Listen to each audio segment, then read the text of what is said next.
যদি কখনো হারিয়ে যাই পাহাড়ে খুঁজে তোমায়। আজ তোমাদেরকে নিয়ে যাব নর্থ বেঙ্গলের অফবিট একটি লোকেশন শিটংয়ে। আর সাথে সন্ধান দেওয়া পাহাড়ের কোলে নিরিবিলি এক হোমস্টে, যেখান থেকে তোমরা ঘুরে দেখতে পারবে famous Ahaldhara view point, Namthing Pokhri, Jogighat থেকে শুরু করে শিটংয়ের অন্যান্য ভিউ পয়েন্টগুলো।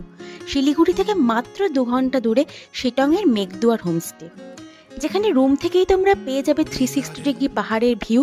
আর এক্সট্রা পাওনা হলো তোমরা রুমে বসেই দেখতে পারবে কাঞ্চনজঙ্ঘার এক অপরূপ ভিউ। পুরো রুমটি গ্লাস উইন্ডো দিয়ে করা, আর চারিদিকে সবুজে ঘেরা পাহাড়ের মাঝে নিরিবিলিতে কাটানোর প্ল্যান করলে তোমরা অবশ্যই চলে আসো এই মেঘদুয়ার হোমস্টে। আর হ্যাঁ, এখানে কিন্তু তোমরা পেয়ে যাবে 4 বেলার খাওয়া দাওয়া। আর আমরা থেকেছিলাম পার হেড মাত্র 1200 টাকায়, যার মধ্যে দুপুরে ছিল সুন্দর বাঙালি লাঞ্চ, সন্ধ্যায় ছিল চা এবং পকোড়া, আর রাতে ছিল ভাত, ডাল, চিকেন। তোমরা চাইলে রুটিও নিতে পারো। আর হ্যাঁ, পরের দিন সকালে ব্রেকফাস্টে ছিল পুরি আর তরকারি।